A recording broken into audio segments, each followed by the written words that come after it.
प्यारे दर्शकों, ਤੁਹਾਡਾ ਨਿੱਘਾ ਜਿਹਾ ਸਵਾਗਤ ਹੈ। ਜੇਕਰ ਤੁਸੀਂ ਇਸ ਚੈਨਲ ਨੂੰ ਸਬਸਕ੍ਰਾਈਬ ਨਹੀਂ ਕੀਤਾ ਤਾਂ ਕਰ ਲਓ ਤਾਂ ਕਿ ਤੁਹਾਨੂੰ ਸਾਡੀਆਂ ਆਉਣ ਵਾਲੀਆਂ ਨਵੀਆਂ ਵੀਡੀਓ ਦੇਖਣ ਨੂੰ ਮਿਲ ਸਕਣ। ਪਹਿਲੇ ਭਾਗ 'ਚ ਮੈਂ ਬਲਰਾਜ ਜੀ ਦੇ ਫਿਲਮੀ ਸਫ਼ਰ ਨੂੰ ਬਿਆਨ ਕਰਦੇ ਸਮੇਂ ਫਲੈਸ਼ਬੈਕ ਅਰਥਾਤ ਗੁਜ਼ਰੇ ਹੋਏ समय च जान का जिक्र किया सी। फिर भी जमेगी तो जल्दी रखो। लाला जी आज तो आपको गाना सुनाना पड़ेगा। यार अब बुढ़े हो गए, गाना वाना पुरानी बात। वो तुम बूढ़ा हो गया, हम तो नहीं हुआ। सुनाओ, नखरे मत करो। ओ भाभी जान जी भाईजान। वो तुम्हारा शोहर बूढ़ा हो गया था, हम इसको जवान करता है।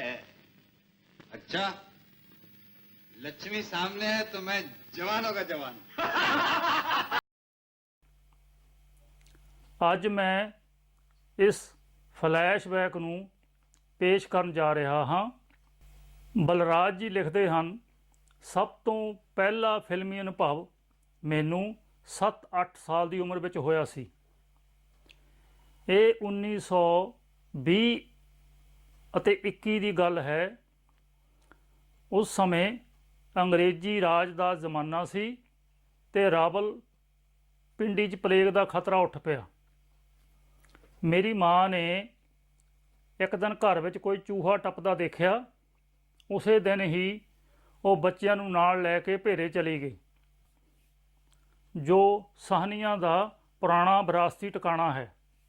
ਮੇਰੀ ਮਾਂ ਨੇ ਸਾਨੂੰ ਸਰੀਰਕ ਤੌਰ 'ਤੇ ਤਾਂ ਸੁਰੱਖਿਅਤ ਕਰ ਲਿਆ, ਪਰ ਅਣਜਾਣੇ ਹੀ ਮਾਨਸਿਕ ਤੌਰ 'ਤੇ ਸਾਨੂੰ ਬੜੇ ਹੀ ਸੰਗੀਨ ਖਤਰਿਆਂ ਵਿੱਚ ਵੀ ਧੱਕ ਦਿੱਤਾ। ਉਸ ਸਮੇਂ ਭੇਰਾ ਨਾਂ ਦਾ ਹੀ ਸ਼ਹਿਰ ਸੀ, ਪਰ ਸਮੁੱਚਾ ਮਾਹੌਲ ਤਾਂ ਪੇਂਡੂਆਂ ਵਰਗਾ ਸੀ। ਬੇਸ਼ੱਕ ਉਸ ਵੇਲੇ ਚੀਜ਼ਾਂ ਵੀ ਬੜੀਆਂ ਸਸਤੀਆਂ ਹੁੰਦੀਆਂ ਸਨ ਅਤੇ ਆਰਥਿਕ ਤਸੱਲੀ ਵੀ ਵਧੇਰੇ ਹੁੰਦੀ ਸੀ, ਪਰ ਪੁਲਿਸ ਤੇ ਅਫਸਰਸ਼ਾਹੀ ਦੀ ਦਹਿਸ਼ਤ ਹੱਦਾਂ ਟੱਪਦੀ ਹੁੰਦੀ ਸੀ। ਮਨੁੱਖ ਨਾਲ ਸਲੂਕ ਹੀ ਸਿਰਫ ਪਸ਼ੂਆਂ ਵਾਲਾ ਨਹੀਂ ਕੀਤਾ ਜਾਂਦਾ ਸੀ, ਬਲਕਿ ਉਸਦੇ ਅੰਦਰੋਂ ਸਾਰੀਆਂ ਸੱਭਿਅਕ ਕਦਰਾਂ ਕੀਮਤਾਂ ਨੂੰ ਮਾਰ ਦੇਣਾ ਉਸ ਸਮੇਂ ਰਾਜ ਪ੍ਰਬੰਧ ਦਾ ਕੰਮ ਸੀ। ਹਰ ਪ੍ਰਕਾਰ ਦੀ ਬਦਚਲਣੀ ਅਤੇ ਜਹਾਲਤ ਨੂੰ ਸ਼ਹਿ ਦਿੱਤੀ ਜਾਂਦੀ ਸੀ। ਮਨੁੱਖ ਦੀ ਮਾਨਸਿਕ ਪੱਧਰ ਦਾ ਦਿਨੋਂ ਦਿਨ ਨਿਘਾਰ ਹੋਣ ਲੱਗਾ। ਪੰਜਾਬੀਆਂ ਨੇ 1947 ਵਿੱਚ ਔਰਤਾਂ ਵਿਰੁੱਧ ਜਿਸ ਵਹਿਸ਼ਤ ਦਾ ਤਾਂਡਵ ਕੀਤਾ, ਦੂਰਦਰਸ਼ੀ ਅੰਗਰੇਜ਼ ਸ਼ਾਸਕਾਂ ਨੇ ਉਸ ਦੀ ਤਿਆਰੀ ਦਾ ਮੁੱਢ ਬਹੁਤ ਹੀ ਪਹਿਲਾਂ ਬੰਨ੍ਹਣਾ ਸ਼ੁਰੂ ਕੀਤਾ ਹੋਇਆ ਸੀ। ਇੱਕ ਦਿਨ ਅਚਾਨਕ ਸਾਡੇ ਸਕੂਲ ਵਿੱਚ ਐਲਾਨ ਹੋਇਆ ਕਿ ਰਾਤੀਂ ਸਾਰੇ ਵਿਦਿਆਰਥੀਆਂ ਨੂੰ ਬਾਇਓਸਕੋਪ ਅਰਥਾਤ ਫਿਲਮ ਵਿਖਾਉਣ ਲਈ ਲਿਜਾਇਆ ਜਾਵੇਗਾ। ਫਿਲਮ ਵਿਖਾਉਣ ਲਈ ਮੰਡੂਆ ਸਾਡੇ ਸ਼ਹਿਰ ਦੇ ਬਾਹਰ, ਪਰ ਸਾਡੇ ਘਰ ਦੇ ਨੇੜੇ ਕਨਾਤਾਂ ਲਾ ਕੇ ਖੁੱਲ੍ਹੇ ਮੈਦਾਨ 'ਚ ਬਣਾਇਆ ਗਿਆ। ਉਸ ਸਮੇਂ ਫਿਲਮੀ ਸ਼ੋਅ ਰਾਤ ਦੇ ਤਾਰਿਆਂ ਹੇਠ ਕੀਤੇ ਜਾਂਦੇ ਸਨ। ਪਰਦੇ ਦੇ ਲਾਗੇ ਉੱਚੀ ਥਾਂ 'ਤੇ ਇੱਕ ਬੁਲਾਰਾ ਖੜ੍ਹਾ ਹੁੰਦਾ, ਕਿਉਂਕਿ ਉਸ ਵੇਲੇ ਫਿਲਮਾਂ ਬੋਲਦੀਆਂ ਨਹੀਂ ਹੁੰਦੀਆਂ ਸਨ ਅਤੇ ਬਣ ਕੇ ਵੀ ਉਦੋਂ ਬਲੈਤੋਂ ਹੀ ਆਉਂਦੀਆਂ ਸਨ। ਬੁਲਾਰਾ ਉਹਨਾਂ ਦੀ ਕਹਾਣੀ ਬੋਲ ਕੇ ਨਾਲੋਂ ਨਾਲ ਬਿਆਨ ਕਰਦਾ ਰਹਿੰਦਾ। ਸਾਡੇ ਸਾਰੇ ਸਕੂਲ ਦੇ ਮਾਸਟਰ ਅਤੇ ਹੈੱਡ ਮਾਸਟਰ ਵੀ ਸ਼ੋਅ ਦੇਖਣ ਜਾ ਰਹੇ ਸਨ। ਸਾਡੇ ਦੇਸ਼ ਵਿੱਚ ਮਾਸਟਰਾਂ ਨੂੰ ਚਰਿੱਤਰ ਦੇ ਫਰਿਸ਼ਤੇ ਮੰਨਣਾ, ਭੇਡਾਂ ਨੂੰ ਭੇੜੀਏ ਦਾ ਆਸਾਨ ਸ਼ਿਕਾਰ ਬਣਾ ਦੇਣ ਦੀ ਪਰੰਪਰਾ ਬੜੀ ਹੀ ਪੁਰਾਣੀ ਹੈ। ਮਾਂ ਨੇ ਮੈਨੂੰ ਅਤੇ ਮੇਰੇ ਨਿੱਕੇ ਵੀਰ ਭੀਸ਼ਮ ਨੂੰ ਜਾਣ ਦੀ ਇਜਾਜ਼ਤ ਦੇ ਦਿੱਤੀ। ਸਕੂਲ ਵਾਲਿਆਂ ਨੂੰ ਸ਼ੋਅ ਅੱਧੀ ਟਿਕਟ 'ਤੇ ਹੀ ਦਿਖਾਇਆ ਜਾਣਾ ਸੀ। ਮੈਂ 45 ਵਰ੍ਹੇ ਪਹਿਲਾਂ ਦੀ ਗੱਲ ਕਰ ਰਿਹਾ ਹਾਂ। ਉਸ ਫਿਲਮ ਦੀ ਕਹਾਣੀ ਜਿੱਥੋਂ ਤੱਕ ਮੈਨੂੰ ਯਾਦ ਹੈ ਇੱਕ ਜਸੂਸੀ ਜਿਹੀ ਸੀ, ਪਰ ਜਿਹੜੀ ਗੱਲ ਮੈਨੂੰ ਚੰਗੀ ਤਰ੍ਹਾਂ ਯਾਦ ਹੈ ਉਹ ਯਾਦ ਰਹੇਗੀ। ਉਹ ਇਹ ਕਿ ਅਦਾਕਾਰੀ ਕਰਦੀ ਫਿਲਮ ਦੀ ਹੀਰੋਇਨ ਕਈਆਂ ਝਾਕੀਆਂ ਵਿੱਚ ਇੱਕਦਮ ਅਲਫ ਨੰਗੀ ਹੋ ਜਾਂਦੀ। ਬੁਲਾਰਾ ਬੋਲਦਾ ਤੇ ਕਹਿੰਦਾ, साहिबान ख्याल रखिए ये नंगी नहीं है, अब इसने जादू का पहरावा पहन लिया है जिसकी मदद से ये कहीं भी जा सकती है, ये सबको देख सकती है, मगर इसको कोई नहीं देख सकता। संभव है कि वो ठीक ही कहता होवे। नगन अवस्था विच उस मेम का मूँह तो सफेद रहिंदा सी, पर सरीर सारा काला हो जाता सी। पता नहीं ਜਾਂ ਨੰਗੇ ਸਰੀਰ ਤੇ ਕਾਲਾ ਮੇਕਅਪ ਮਲ ਦਿੰਦੇ ਹੋਣਗੇ, ਪਤਾ ਨਹੀਂ ਕੀ ਕਰਦੇ ਹੋਣਗੇ। ਫਿਲਮ ਦੇਖ ਰਹੇ ਨਾ ਤਾਂ ਸਾਡੇ ਹੈਡਮਾਸਟਰ ਨੇ ਤੇ ਨਾ ਹੀ ਬੈਠੇ ਹੋਰ ਕਿਸੇ ਸ਼ਰੀਫਜ਼ਾਦੇ ਨੇ ਇਸ ਅਸ਼ਲੀਲਤਾ ਦਾ ਵਿਰੋਧ ਕੀਤਾ। ਔਰਤਾਂ ਨੂੰ ਉਸ ਸਮੇਂ ਸਿਨੇਮੇ ਲਿਜਾਣ ਦਾ ਕੋਈ ਬਹੁਤਾ ਰਿਵਾਜ ਨਹੀਂ ਹੁੰਦਾ ਸੀ। ਬੁਲਾਰੇ ਨੇ ਕਹਿ ਜੂ ਦਿੱਤਾ ਸੀ ਕਿ ਉਹ ਨੰਗੀ ਨਹੀਂ ਹੈ। ਬੱਚੇ ਵਿਚਾਰੇ ਬਹੁਤ ਹੀ ਸਰਲ ਤੇ ਮਾਸੂਮ ਹੁੰਦੇ ਹਨ। ਅਵਸ਼ ਹੀ ਉਹਨਾਂ ਨੇ ਇਸ 'ਤੇ ਯਕੀਨ ਕਰ ਲਿਆ ਹੋਵੇਗਾ। ਆਲੇ ਦੁਆਲੇ ਸਭਨਾਂ ਨੂੰ ਪਾਪਾਂ ਦਾ ਭਾਗੀਦਾਰ ਬਣਿਆ ਦੇਖ ਕੇ ਇਸ ਦੇ ਵਿਰੁੱਧ ਸੋਚਣ ਵਾਲਾ ਵੀ ਚੁੱਪ ਰਹਿ ਗਿਆ ਹੋਣਾ। ਜਿਵੇਂ ਸਨ 47 'ਚ ਕਿਸੇ ਬੇਸਹਾਰਾ ਧੀ ਭੈਣ ਨਾਲ ਸਰੇ ਬਾਜ਼ਾਰ ਜਬਰ ਜਨਾਹ ਹੁੰਦਾ ਦੇਖ ਕੇ ਲੋਕ ਵੀ ਖਾਮੋਸ਼ ਹੀ ਰਹੇ, ਕਿਉਂਕਿ ਆਲਾ ਦੁਆਲਾ ਬਹੁਤ ਹੀ ਬਲਵਾਨ ਹੁੰਦਾ ਹੈ। ਉਸ ਸਮੇਂ ਪੰਜਾਬੀਆਂ ਲਈ ਇਹ ਅਖਲਾਕ ਦੀ ਕਮਜ਼ੋਰੀ ਦਾ ਕਾਰਨ ਬਣਿਆ ਸੀ। ਬਾਲਗ ਹੁੰਦਿਆਂ ਸਾਰ ਹੀ ਉਸ ਤੀਵੀਂ ਦੀਆਂ ਛਾਤੀਆਂ ਦੇ ਕਲੋਜ਼-ਅਪ ਮੇਰੇ ਲਈ ਲਿੰਗ ਵਾਸਨਾ ਦਾ ਸਮਾਨ ਬਣ ਗਏ। ਇਸ ਨਾਲ ਮੇਰੀ ਸਰੀਰਕ ਤੇ ਮਾਨਸਿਕ ਹਾਨੀ ਕਿੰਨੀ ਹੋਈ ਕੁਝ ਕਹਿ ਨਹੀਂ ਸਕਦਾ। ਹਾਂ, ਪਰ ਇਸ ਦਾ ਲਾਭ ਕੋਈ ਨਹੀਂ ਹੋਇਆ, ਇੰਨਾ ਮੈਂ ਜ਼ਰੂਰ ਕਹਿ ਸਕਦਾ ਹਾਂ। ਇਹ ਸੀ ਫਿਲਮਾਂ ਨਾਲ ਮੇਰੀ ਪਹਿਲੀ ਮੁਲਾਕਾਤ। ਉਸ ਪਿੱਛੋਂ ਕਈ ਵਰ੍ਹੇ ਮੈਂ ਹੋਰ ਕੋਈ ਫਿਲਮ ਨਾ ਦੇਖੀ। ਸਾਡੇ ਸ਼ਹਿਰ ਰਾਵਲਪਿੰਡੀ ਵਿੱਚ ਉਦੋਂ ਕੋਈ ਸਿਨੇਮਾ ਵੀ ਨਹੀਂ ਹੁੰਦਾ ਸੀ। ਆਮ ਤੌਰ 'ਤੇ ਜ਼ਿਆਦਾ ਰਿਵਾਜ ਸਾਡੇ ਸ਼ਹਿਰ ਵਿੱਚ ਥੀਏਟਰਾਂ ਦਾ ਹੁੰਦਾ ਸੀ। ਮੇਰੇ ਸਕੂਲ ਦੇ ਸਾਥੀ ਇਹਨਾਂ ਥੀਏਟਰਾਂ ਬਾਰੇ ਬੜੇ ਹੀ ਦਿਲਚਸਪ ਕਿੱਸੇ ਸੁਣਾਉਂਦੇ ਰਹਿੰਦੇ।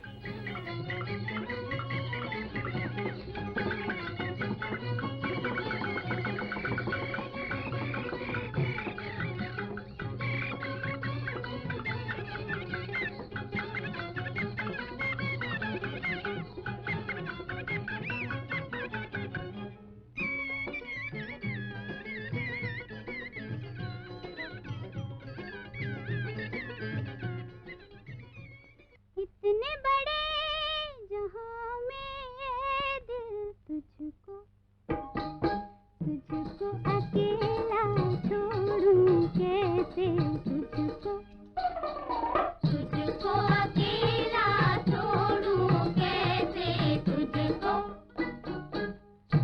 नादान लोग बेगाने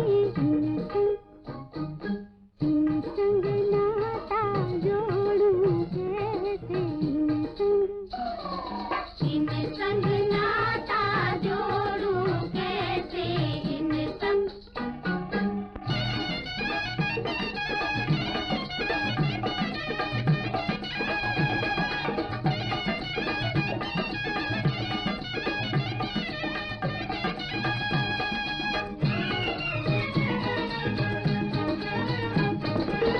मत जा रे जानी गलियों से, मत जाओ मत जाओ मत जा रे जानी गलियों से, मत जाओ बच्चियों रे दुनिया वाले गलियों से। ਮੇਰੇ ਪਿਤਾ ਜੀ ਕੱਟੜ ਆਰੀਆ ਸਮਾਜੀ ਸਨ। ਜਦੋਂ ਮੈਂ 10ਵੀਂ ਜਮਾਤੇ ਚੜ੍ਹਿਆ ਤਾਂ ਰੂਪਰਟ ਆਫ ਹਟੈਂਜਾ ਨਾਂ ਦਾ ਅੰਗਰੇਜ਼ੀ ਨਾਵਲ ਸਾਨੂੰ ਕੋਰਸ ਵਿੱਚ ਲੱਗ ਗਿਆ। ਅਚਾਨਕ ਇੱਕ ਦਿਨ ਖਬਰ ਉੜੀ ਕਿ ਸਾਡੀ ਸਾਰੀ ਜਮਾਤ ਸਣੇ ਮਾਸਟਰ ਤੇ ਹੈਡਮਾਸਟਰ ਸ਼ਹਿਰ ਵਿੱਚ ਪਹਿਲਾ ਸਿਨੇਮਾ ਰੋਜ਼ ਖੁੱਲ੍ਹਣ ਦੇ ਸਮਾਰੋਹ ਵਿੱਚ ਸ਼ਾਮਲ ਹੋਣ ਜਾ ਰਹੇ ਹਨ। ਸਿਨੇਮੇ 'ਚ ਫਿਲਮ ਵੀ ਰੂਪਰਟ ਆਫ ਹਟੈਂਜ਼ਾ ਵਿਖਾਈ ਜਾਵੇਗੀ, ਜਿਹੜੀ ਨਾਵਲ ਦੇ ਆਧਾਰਿਤ ਸੀ, ਜੋ ਸਾਡੇ ਕੋਰਸ ਵਿੱਚ ਵੀ ਲੱਗਾ ਹੋਇਆ ਸੀ। ਮੇਰੇ ਪਿਤਾ ਜੀ ਮੱਗ ਦੇ ਕੋਲ ਟਹਿਲਦੇ ਹੋਏ ਕਿੰਨਾ ਚਿਰ ਸੋਚ ਵਿੱਚ ਡੁੱਬੇ ਰਹੇ ਕਿ ਮੈਨੂੰ ਜਾਣ ਦੀ ਇਜਾਜ਼ਤ ਦੇਣ ਜਾਂ ਨਾ ਦੇਣ। ਪਰ ਨਵਾਂ ਜ਼ਮਾਨਾ ਉਹਨਾਂ ਦੀ ਚੇਤਨਾ ਦੇ ਬੂਹੇ 'ਤੇ ਧੱਕੇ ਮਾਰ ਰਿਹਾ ਸੀ। ਉਹ ਬੂਹਾ ਖੋਲ੍ਹਣ ਕਿ ਨਾ, ਉਹ ਫੈਸਲਾ ਕਰਨ ਤੋਂ ਅਸਮਰਥ ਸਨ। ਹਾਰ ਕੇ ਅਖੀਰ ਉਹਨਾਂ ਨੇ ਹੈਡਮਾਸਟਰ ਨੂੰ ਘਰੋਂ ਬੁਲਾ ਲਿਆ ਤੇ ਮੈਂ ਵੀ ਆਪਣੀ ਕਿਸਮਤ ਦਾ ਫੈਸਲਾ ਸੁਣਨ ਲਈ ਦੋਨਾਂ ਬਜ਼ੁਰਗਾਂ ਦੇ ਵਾਰਤਾਲਾਪ ਦਾ ਗਵਾਹ ਬਣਿਆ। ਹੈਡਮਾਸਟਰ ਨੇ ਕਿਹਾ ਬੜੇ ਹੀ ਠਰੰਮੇ ਨਾਲ, ਇੰਨੇ ਪੁਰਾਣੇ ਖਿਆਲਾਂ ਦੇ ਨਾ ਬਣੋ ਲਾਲਾ ਜੀ। ਫਿਲਮਾਂ ਸਿਰਫ ਮਨੋਰੰਜਨ ਲਈ ਹੀ ਨਹੀਂ ਬਣਾਈਆਂ ਜਾਂਦੀਆਂ, ਇਹ ਤਾਂ ਇੱਕ ਕਲਾ ਵੀ ਹਨ। ਇਹਨਾਂ ਵਿੱਚੋਂ ਸਿੱਖਿਆ ਵੀ ਮਿਲਦੀ ਹੈ ਤੇ ਨਾਲੇ ਇਹ ਤਾਂ ਸਕੂਲ ਦੇ ਵਿੱਚ ਲੱਗੇ ਨਾਵਲ ਦੇ ਆਧਾਰ 'ਤੇ ਬਣਾਈ ਗਈ ਹੈ ਤੇ ਭਲਾ ਫਿਰ ਇਸ ਤੋਂ ਬੱਚਿਆਂ ਦੇ ਚਰਿੱਤਰ ਨੂੰ ਕੀ ਨੁਕਸਾਨ ਹੋ ਸਕਦਾ। ਬੱਚਿਆਂ ਲਈ ਇਸ ਕਰਕੇ ਟਿਕਟ ਵੀ ਅੱਧਾ ਕਰ ਦਿੱਤਾ ਗਿਆ ਹੈ। ਸ਼ਹਿਰ ਦੇ ਸਾਰੇ ਸਕੂਲ ਦੇ 10ਵੀਂ ਜਮਾਤ ਦੇ ਮੁੰਡੇ ਜਾ ਰਹੇ ਹਨ। ਉਹਨਾਂ ਨੇ ਥੋੜ੍ਹਾ ਰੁਕ ਕੇ ਕਿਹਾ, ਲਾਲਾ ਜੀ ਨੁਕਸਾਨ ਤਾਂ ਨਾ ਜਾਣ 'ਚ ਹੋ ਸਕਦਾ, ਜਾਣ 'ਚ ਨਹੀਂ। ਅਖੀਰ ਪਿਤਾ ਜੀ ਨੇ ਹੈਡਮਾਸਟਰ ਦੀ ਦਲੀਲ ਸੁਣ ਕੇ ਸਾਨੂੰ ਇਜਾਜ਼ਤ ਦੇ ਦਿੱਤੀ। ਇਸ ਪਿੱਛੋਂ ਜਦੋਂ ਵੀ ਫਿਲਮ ਵੇਖਣੀ ਹੋਵੇ ਤਾਂ ਪਿਤਾ ਜੀ ਨੂੰ ਇਹ ਕਹੀਦਾ ਸੀ ਕਿ ਇਹ ਫਿਲਮ ਬਹੁਤ ਹੀ ਉੱਤਮ ਦਰਜੇ ਦੇ ਨਾਵਲ ਦੇ ਆਧਾਰਿਤ ਬਣਾਈ ਗਈ ਹੈ। ਜੇ ਫਿਰ ਵੀ ਇਜਾਜ਼ਤ ਨਾ ਮਿਲਦੀ ਤਾਂ ਚੋਰੀ ਚੋਰੀ ਜਾਣ ਦਾ ਵੀ ਹੌਸਲਾ ਹੋਣ ਲੱਗਾ। ਉਸ ਵੇਲੇ ਰੋਜ਼ ਸਿਨੇਮਾ ਸ਼ਹਿਰ ਦੇ ਅੰਦਰ ਸੀ। ਮਗਰੋਂ ਉਸ ਵਿੱਚ ਆਮ ਤੌਰ 'ਤੇ ਹਿੰਦੁਸਤਾਨੀ ਫਿਲਮਾਂ ਵੀ ਦਿਖਾਈਆਂ ਜਾਣ ਲੱਗੀਆਂ। ਜਿਨ੍ਹਾਂ ਦੋ ਹਿੰਦੁਸਤਾਨੀ ਫਿਲਮਾਂ ਦਾ ਮੇਰੇ ਉੱਪਰ ਖਾਸ ਅਸਰ ਪਿਆ, ਉਹਨਾਂ 'ਚੋਂ ਇੱਕ ਸੀ ਹੀਰ ਰਾਂਝਾ ਤੇ ਦੂਸਰੀ ਸੀ ਅਨਾਰਕਲੀ। ਚੜਦਿਆਂ ਮਾਰੀਆਂ ਹੀਰ ਚੀਕਾਂ, ਮੈਨੂੰ ਲੈ ਚਲੇ ਬਾਬੁਲਾ, ਲੈ ਚਲੇ ਵੇ, ਮੈਨੂੰ ਰੱਖ ਲੈ ਬਾਬੁਲਾ, ਹੀਰ आखे तेरे प्यार का पहले रोग लिया, फिर राख मली और जोग लिया, तेरी याद में एक सौदाई ने ऐ यार बता क्या क्या न किया, अल्लाह तेरी खैर करे, मौला तेरी खैर करे।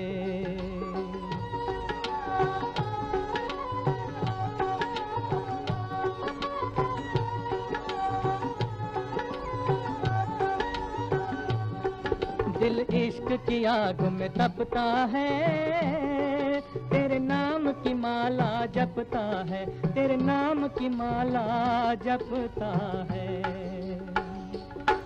तेरे हुस्न की खैर कहाँ है तू, आ मिल जोगी से, जहाँ है तू, कहाँ है तू, मिल जोगी से, जहाँ है तू, कहाँ है तू। ਇਸ ਵਿੱਚ ਸੁਲੋਚਨਾ ਦੀ ਨਵੀਂ ਸੁੰਦਰਤਾ ਦਾ ਮੇਰੇ ਤੇ ਲੋੜੇ ਦਾ ਅਸਰ ਪਿਆ। ਅਖੀਰਲੇ ਸੀਨ ਜਾਣੀ ਝਾਕੀ 'ਚ ਅਨਾਰਕਲੀ ਦਾ ਸਾਰਾ ਸਰੀਰ ਕੰਧ ਵਿੱਚ ਚਿਣਿਆ ਗਿਆ, ਕੇਵਲ ਚਿਹਰਾ ਖੁੱਲ੍ਹਾ ਰਹਿ ਗਿਆ ਤੇ ਇੱਟਾਂ 'ਚ ਘਿਰਿਆ ਆਖਰਾਂ ਦਾ ਮਾਸੂਮ ਸੁੰਦਰ ਮਜ਼ਲੂਮ ਚਿਹਰਾ। ਅਕਬਰ ਆਖਰੀ ਇੱਟ ਜੜਨ ਦਾ ਹੁਕਮ ਸੁਣਾਉਣ ਤੋਂ ਪਹਿਲਾਂ ਕਿੰਨਾ ਚਿਰ ਸੋਚਾਂ 'ਚ ਡੁੱਬਿਆ ਟਹਿਲਦਾ ਰਹਿੰਦਾ ਹੈ। ਅਖੀਰ ਮੂੰਹ ਨੂੰ ਫੇਰ ਕੇ ਹੱਥ ਦੇ ਇਸ਼ਾਰੇ ਨਾਲ ਉਹ ਹੁਕਮ ਦੇ ਹੀ ਛੱਡਦਾ ਹੈ। ਅਨਾਰਕਲੀ ਦੇ ਸੁੰਦਰ ਚਿਹਰੇ ਨੂੰ ਇੱਟਾਂ ਗਾਰੇ ਨਾਲ ਪੋਜ ਦਿੱਤਾ ਜਾਂਦਾ ਹੈ। ਇਸ ਤੋਂ ਵੱਡਾ ਜ਼ੁਲਮ ਦੁਨੀਆ ਵਿੱਚ ਹੋਰ ਕੀ ਹੋ ਸਕਦਾ ਸੀ। ਮੈਂ ਕਿੰਨੀਆਂ ਹੀ ਰਾਤਾਂ ਸੌਂ ਨਾ ਸਕਿਆ। ਗਰਮੀਆਂ ਦੇ ਦਿਨ ਸਨ। ਅਸੀਂ ਉੱਪਰ ਕੋਠੇ 'ਤੇ ਤਾਰਿਆਂ ਦੀ ਛਾਂ ਥੱਲੇ ਸੌਂਦੇ ਸਾਂ। ਫਿਲਮ ਦੇਖਣ ਤੋਂ ਬਾਅਦ ਸਾਰੀ ਰਾਤ ਮੇਰੇ ਦਿਲ 'ਚ ਚੀਸਾਂ ਤੇ ਕੁਰਲਾਹਟਾਂ ਉੱਠਦੀਆਂ। ਅਨਾਰਕਲੀ ਦੀ ਸੁੰਦਰਤਾ ਅਭੁੱਲ ਸੀ। ਉਹ ਕੇਵਲ ਪਰਦੇ ਉੱਤੇ ਖੇਡਣ ਵਾਲੀ ਪਰਛਾਈ ਨਹੀਂ ਸੀ ਅਤੇ ਬੇਚਾਰੀ ਨੂੰ ਬੇਦਰਦੀ ਨਾਲ ਮਾਰ ਦਿੱਤਾ ਗਿਆ ਸੀ। ਮੈਂ ਕਿਸੇ ਹਾਲ ਵਿੱਚ ਯਕੀਨ ਕਰਨ ਲਈ ਤਿਆਰ ਨਹੀਂ ਸੀ ਕਿ ਸੁਲੋਚਨਾ ਦੇ ਚਿਹਰੇ ਉੱਤੇ ਸੱਚਮੁੱਚ ਇੱਟ ਨਹੀਂ ਧਰੀ ਸੀ। ਉਹ ਸਿਰਫ ਇੱਕ ਸਿਨੇਮਾ ਟ੍ਰਿਕ ਸੀ, ਕੈਮਰੇ ਦੀ ਚਲਾਕੀ ਸੀ। ਸ਼ਾਇਦ ਜੇ ਉਸ ਵੇਲੇ ਕੋਈ ਮੈਨੂੰ ਉਸ ਸਿਨੇਮਾ ਟ੍ਰਿਕ ਬਾਰੇ ਸਮਝਾਉਣ ਲੱਗ ਪੈਂਦਾ ਤਾਂ ਮੈਂ ਉਹਦੇ ਮੂੰਹ ਦੇ ਉੱਤੇ ਥੱਪੜ ਮਾਰਦਾ। ਸੁਲੋਚਨਾ ਮਰ ਗਈ ਸੀ। ਮੇਰੀ ਭਾਵੁਕਤਾ ਇਸ ਹੱਦ ਤੱਕ ਚਲੀ ਗਈ ਤੇ ਮਹਿਸੂਸ ਹੁੰਦਾ ਮੇਰੀ ਹੁਣ ਦੁਨੀਆ ਤਬਾਹ ਹੋ ਗਈ। ਪਰ ਸੁਲੋਚਨਾ ਤਾਂ ਹੁਣ ਵੀ ਜਿਉਂਦੀ ਜਾਗਦੀ ਹੈ ਅਤੇ ਕਈ ਫਿਲਮਾਂ 'ਚ ਮੇਰੇ ਨਾਲ ਕੰਮ ਵੀ ਕਰ ਚੁੱਕੀ ਹੈ। ਜਦੋਂ ਵੀ ਮੈਂ ਉਸ ਨੂੰ ਆਪਣੇ ਉਸ ਅੱਲੜਪੁਣੇ ਦੇ ਪਾਗਲਪਨ ਬਾਰੇ ਦੱਸਦਾ ਹਾਂ ਤਾਂ ਉਹ ਹੱਸ ਛੱਡਦੀ ਹੈ। ਮੈਂ ਆਪ ਫਿਲਮੀ ਕਲਾਕਾਰ ਹਾਂ। ਉਸ ਦੇ ਹੱਸਣ ਦਾ ਕਾਰਨ ਪੂਰੀ ਤਰ੍ਹਾਂ ਸਮਝਦਾ ਹਾਂ। ਕਾਸ਼ ਮੈਂ ਉਸ ਨੂੰ ਕਿਸੇ ਨਾ ਕਿਸੇ ਤਰ੍ਹਾਂ ਸਮਝਾ ਸਕਦਾ ਬਈ ਇਹ ਅੱਲੜਪੁਣੇ ਦਾ ਪਾਗਲਪਨ ਕੋਈ ਮਜ਼ਾਕ ਨਹੀਂ। ਉਹ ਸੱਚਮੁੱਚ ਮੇਰੇ ਜੀਵਨ ਦਾ ਪਹਿਲਾ ਪਿਆਰ ਸੀ। ਪਿਆਰੇ ਦਰਸ਼ਕੋ, ਦੂਜੇ ਭਾਗ ਨੂੰ ਇੱਥੇ ਹੀ ਸਮਾਪਤ ਕਰਨ ਦੀ ਆਗਿਆ ਲੈਂਦਾ ਹਾਂ। ਬਲਰਾਜ ਜੀ ਦੇ ਫਿਲਮੀ ਸਫ਼ਰ ਦੇ ਅਗਲੇ ਭਾਗ ਨੂੰ ਲੈ ਕੇ ਫਿਰ ਹਾਜ਼ਰ ਹੋਵਾਂਗਾ। ਤੁਹਾਡਾ ਕੀਮਤੀ ਸਮਾਂ ਦੇਣ ਦਾ ਅਤੇ ਦੇਖਣ ਦਾ ਧੰਨਵਾਦ। तू प्यार का सागर है।